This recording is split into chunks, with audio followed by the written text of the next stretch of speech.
Pagi ini masih tak jauh beda dengan pagi-pagi sebelumnya. Mentari belum jua ingkar janji, udara juga masih setia dengan tugasnya menghidupi.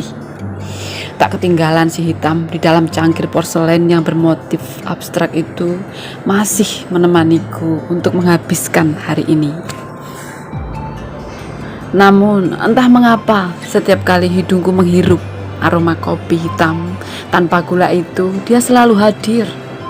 Dia yang terlampau baik kepadaku, sekaligus terlalu jahat. Dan rindu ini selalu ada untuknya, meskipun belum pernah kusampaikan.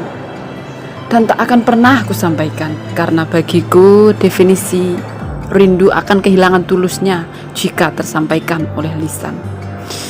Belum puas kurajut cerita tentangnya, tetapi ponsel di kantong sudah mengganggu dengan getarannya. Niat hati ingin abai, manalah bisa. Diri terlanjur tak terbiasa.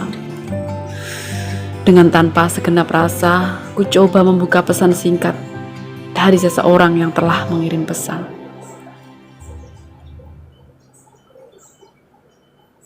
Siapa?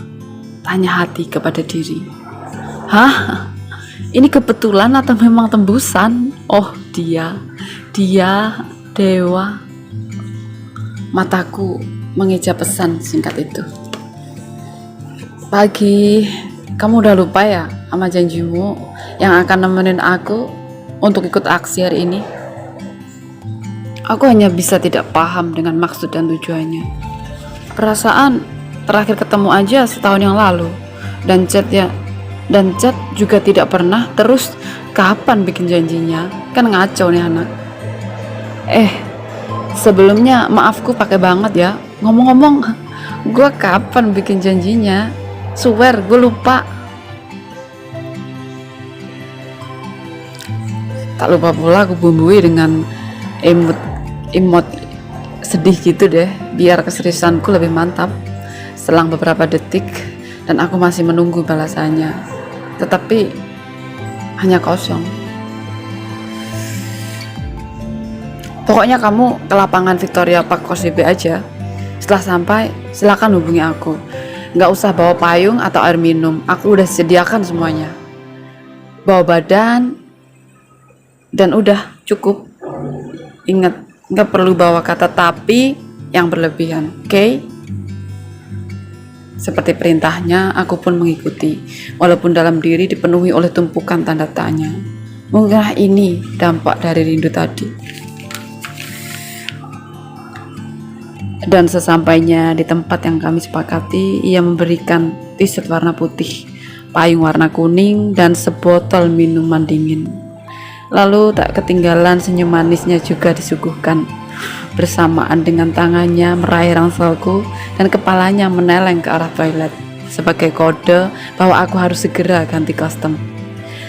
Kostum telah kukenakan, payung kuning telah juga siap memayungi kepalaku dari terik matahari yang menyengat. Tapi dua bola mataku masih bingung mencari lelaki berkulit putih yang membawakan rangselku tadi. Ku coba mencarinya dengan memanfaatkan telepon cerdas, tetapi justru gagal yang ku dapat.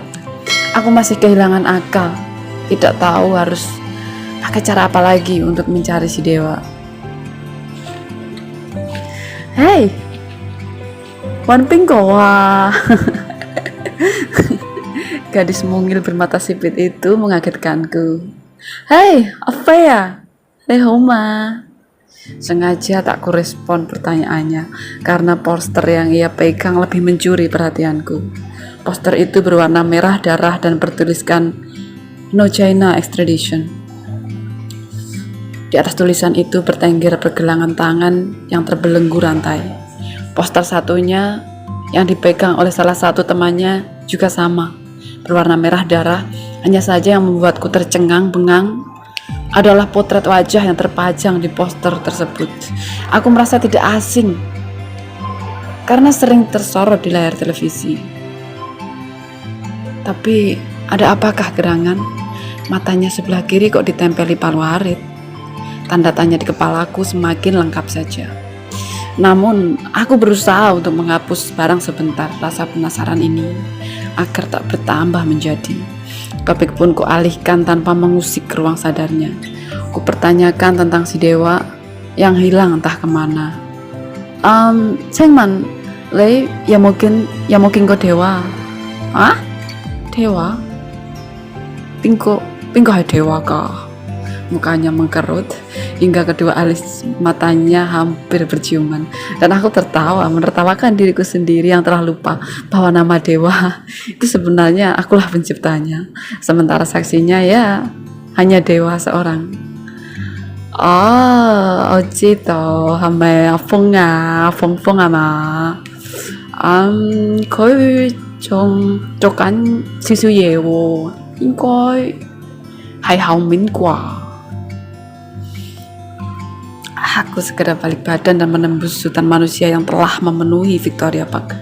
Di sepanjang perjalanan, otakku tak henti mengolah pertanyaan yang bersumber dari diriku sendiri. Keraguanku untuk melanjutkan langkah mengikuti jejak dewa semakin tebal. Hanya saja aku belum punya alasan yang tepat untuk kuberikan kepadanya, dan aku tak mungkin juga untuk lari begitu saja dari tempat ini.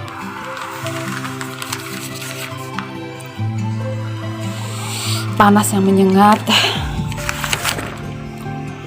keringat yang mengucur membuat indera penglihatanku jadi kabur. Meski demikian, mataku masih cukup tajam jika untuk memperhatikan dia, lelaki berhati dewa. Deh, kamu tahu nggak sih, dari tadi aku mencarimu. Terus kamu sendiri tahu nggak kalau aku juga sudah bolak-balik dari toilet sampai sini lagi dan sampai memutari lautan manusia itu. Dan itu hanya untuk nyariin kamu, tahu? Dewa memasang muka jengkel, dan ini adalah kali pertama aku melihatnya. Bagaimana aku mau bilang cabut sama dia kalau suasana udah rancu kayak gini? Aku sungguh tidak tahu lagi harus berbuat apa di keadaan yang tak pernah kuinginkan ini. Ya udah, ayo kita jalan. Senyum di bibir pucatnya kembali ia lempar kepadaku. Walaupun terlihat kaku, dan aku tetap menikmatinya. Oh ya, aku harus ke toilet lagi nih. Kamu jalan duluan aja ya, ntar aku susul. Tapi ingat ya, jangan hilang lagi. Siap deh, siap, jawabku. Kakiku pun berjalan menuju toilet umum yang tadi kupakai untuk ganti baju. Seperti biasanya, pengunjung toilet tetap banyak. Terciptalah antrian mengular. Awalnya tak berpengaruh atasku, tetapi setelah lebih puluhan menit mengantri, ingatanku kembali kepada si dewa. Dia pasti menungguku. Sungguh seperti yang kuduga. Sebelumnya ponselku bergetar dan terpajang nama dewa di dalamnya. Ada nada suara sumbang. Ku coba menjelaskan tentang yang telah terjadi. Kukira dia akan memakluminya, tetapi tebakanku salah lagi. Dia mendadak murka. Aku tak berdaya dan hanya punya sisa permohonan maaf yang kurang sempurna. Niat hati yang ingin menusulnya terpaksa kuurungkan, dan setelah hal ini kukabarkan kepadanya, aku justru harus menelan kemarahan berikutnya. Ia balik arah dan menuangkan segala amarahnya tepat di pipi kiriku. Dasar kamu itu perempuan tak setia kawan, pergi kamu.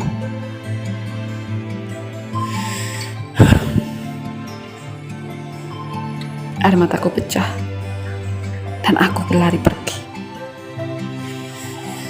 Puluhan jam kemudian, aku lihat dewa di layar kaca dengan pelipis kanan yang berlumur darah. Ku coba menghubungi ponselnya, tapi hanya operator yang ku dengar. Admiralty Hong Kong, 9 Juni 2019.